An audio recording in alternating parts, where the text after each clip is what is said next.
Kita sudah pelajari tentang bentuk kasih, tetapi sekarang hal apakah yang tidak dilakukan oleh kasih itu yang akan kita pelajari pada hari ini.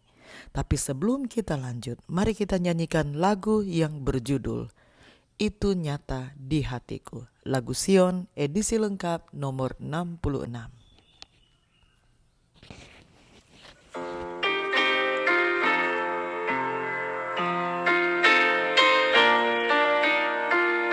Meski ada yang nyanyi karena derita, meski ada yang nyanyi karena senang dunia, aku nyanyi karena sembah Allah. Itu nyata di hatiku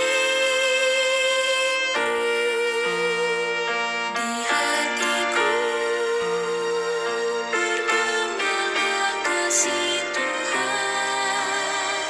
Di hatiku sejak ku jadi miliknya. Di hatiku ku nyanyi dan bercahaya.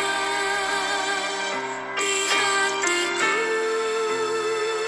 di hatiku. Mari kita berdoa.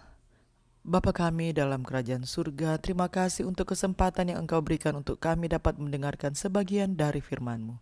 Isilah kami dengan Roh-Mu yang suci agar kami dapat mengerti apa yang Engkau inginkan kami pelajari hari ini. Dalam nama Yesus kami sudah berdoa. Amin. Pelajaran Sekolah Sabat Selasa 11 Agustus 2026. Pelajaran yang ke-7 di triwulan yang ketiga. Judul pelajaran Sekolah Sabat kita untuk hari ini adalah apa yang tidak dilakukan oleh kasih. Bacalah kembali 1 Korintus 13 ayat 4-7.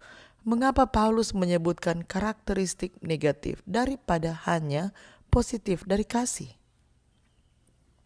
1 Korintus 13 ayat 4-7. Kasih itu sabar, kasih itu murah hati, ia tidak cemburu, ia tidak memegahkan diri dan tidak sombong. Ia tidak melakukan yang tidak sopan dan tidak mencari keuntungan diri sendiri. Ia tidak pemarah dan tidak menyimpan kesalahan orang lain. Ia tidak bersukacita karena ketidakadilan, tetapi karena kebenaran. Ia menutupi segala sesuatu, percaya segala sesuatu, mengharapkan segala sesuatu, sabar menanggung segala sesuatu. Kemarin kita berfokus pada 7 hal yang dilakukan oleh kasih. Hari ini kita akan melihat 8 hal yang tidak dilakukannya. Kasih, pertama, tidak iri hati. Zelo dapat digunakan secara positif seperti dalam kejarlah karunia-karunia yang paling utama. 1 Korintus 12 ayat 31. Usahakanlah zelo dirimu untuk memperoleh karunia-karunia rohani dan berusahalah zelo untuk bernubuat. Namun di sini seperti dalam Kisah Para Rasul 7 ayat 9 maknanya negatif, tidak apa-apa menginginkan karunia-karunia rohani tetapi tidak untuk iri hati terhadap orang-orang yang berbakat. Ini menyebabkan perpecahan. 1 Korintus 3 ayat 3. Kedua, kasih tidak memegahkan diri. Perpereuomai. Kata kerja perpereuomai menyampaikan gagasan tentang kesombongan dan keinginan untuk mendapat pujian dari orang lain. Namun, kasih tidak berpusat pada diri sendiri seperti itu. Ini bahkan lebih jelas dalam penjelasan berikutnya. Ketiga, kasih tidak sombong. Visio. Kata kerja visio muncul dalam 1 Korintus 8 ayat 1 dalam pernyataan Paulus yang luar biasa. Pengetahuan itu membuat orang menjadi sombong tetapi kasih membangun. Ini merujuk pada seseorang yang merasa dirinya sangat penting. Keempat, kasih tidak melakukan yang tidak sopan. Asemoneo. Kata kerja asemoneo dapat memiliki rentang makna yang luas. Namun, secara umum itu berarti bertindak bertentangan dengan standar sosial dan moral dengan cara yang tidak terhormat, memalukan, tidak senonoh, atau tidak pantas. Kemungkinan besar Paulus merujuk pada perilaku sombong dan kasar dari pihak yang kuat terhadap anggota yang lemah di Korintus. 1 Korintus 4 ayat 10, 1 Korintus 8. Kelima, kasih tidak mencari zeteo, keuntungan diri sendiri, hak-haknya. Ini mirip dengan apa yang dikatakan Paulus dalam 1 Korintus 10 ayat 24, janganlah seorang pun mencari haknya sendiri, melainkan hak orang lain. Ini adalah terjemahan penulis. Kasih melepaskan hak-haknya sendiri demi orang lain. Lihat pelajaran 5. Dalam lingkungan di mana setiap orang mengutamakan hak orang lain, semua mendapat manfaat. Keenam, kasih tidak pemarah. Paroksino. Kata kerja paroksino menunjukkan keadaan batin yang terangsang yang menunjuk pada seseorang yang mudah terpancing amarah. Ini berarti kasih tidak lekas marah atau sensitif. Ketujuh, kasih tidak menyimpan kesalahan, logizomai, orang lain. Kata kerja logizomai di sini memiliki makna akuntansi yang berarti kasih tidak memperhitungkan kesalahan seseorang. Dengan kata lain, kasih juga berarti mengampuni. Yang terakhir, kedelapan, kasih tidak bersukacita, chairo, karena ketidakadilan.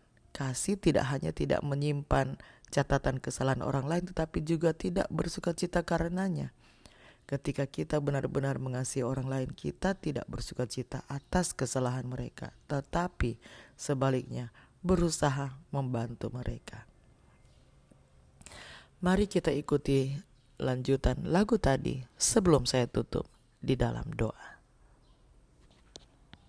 Mengapa ku yakin darahnya sucikan, dulu aku yakin Dia bertajaib.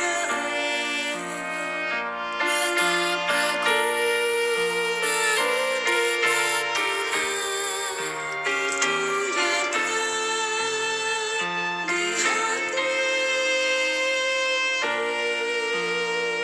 Di hatiku bergemalah kasih Tuhan. Di hatiku sejak ku jadi miliknya. Di hatiku ku nyanyi dan bercahaya. Di hatiku, di hatiku. Mari kita berdoa. Bapa di surga, kami memuji Engkau karena Engkau adalah Maha Kasih.